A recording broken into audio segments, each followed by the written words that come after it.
ये बात है एक लड़के की। उसका उम्र करीबन 16 साल था और उसका नाम था करुण।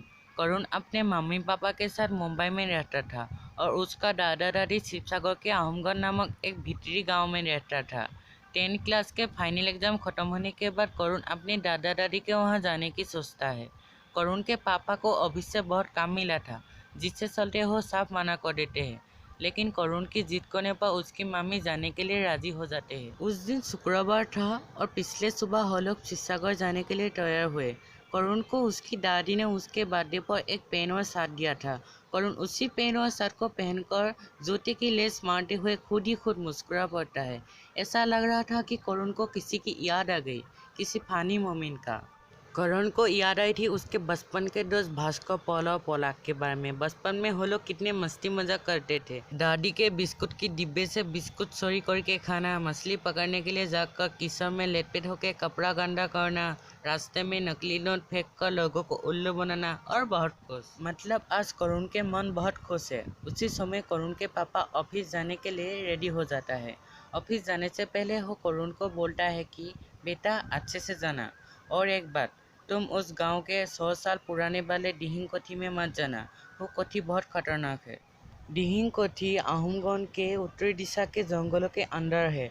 वो कोठी बहुत पुराना है और बहुत सारे गांव वालों का मानना है कि उस कोठी में एक शैतान है और जो भी उस कोठी में जाता है वो शैतान उसको मार डालता है।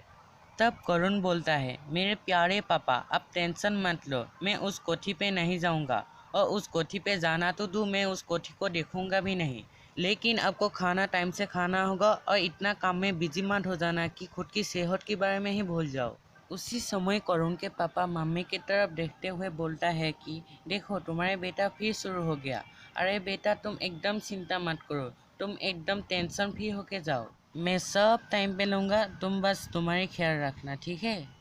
करुण के पापा करुण के मम्मी और करुण को बस स्टॉप पे ड्रॉप करके वो ऑफिस चला गया। करुण और उसका मम्मी जब बस स्टॉप पहुंचे तब टाइम था 8:30 AM और हमेशा की तरह बस आती है 8:45 को, लेकिन आज बस 8:35 को ही आ गया। करुण सोचता है कि शायद भगवान का भी इच्छा है कि हम जल्दी पहुंच जाए। करुण और उसकी मम्मी बस पर बैठ गई।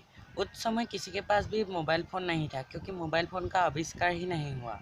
बस चल पड़ी और करुण की सफ़र शुरू हो गई।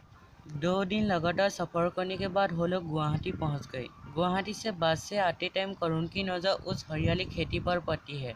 सारे ज़मीन पर हरियाली, धान की खेती से भरपूर, दूर दूर तक सिर्फ हरियाली ही हरियाली।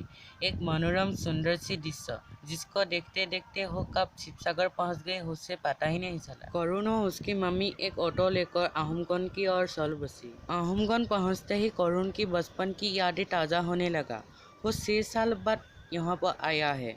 10 साल की उम्र में पापा का नौकरी की वजह से वो इस गांव से जुदा हो गया। आहुमगढ़ के वो छोटे छोटे गलियों से करुण और उसकी मम्मी जाने लगी। गांव के उस पवित्र दृश्य को देखकर करुण और उसकी मम्मी को बहुत अच्छा लगा। करुण अपने दादा दादी के घर पहुंच गए। उस टाइम करुण के दादा दादी सुबह के खाना खाकर पेड़ के छांव में बैठे थे। करुण बोलता है, दादा दादी देखो तो कौन आया है। दादी पीछे मुड़कर देखता है और उसकी आंखों से आंसू निकल आता है। ये आंसू खुशी का आंसू था।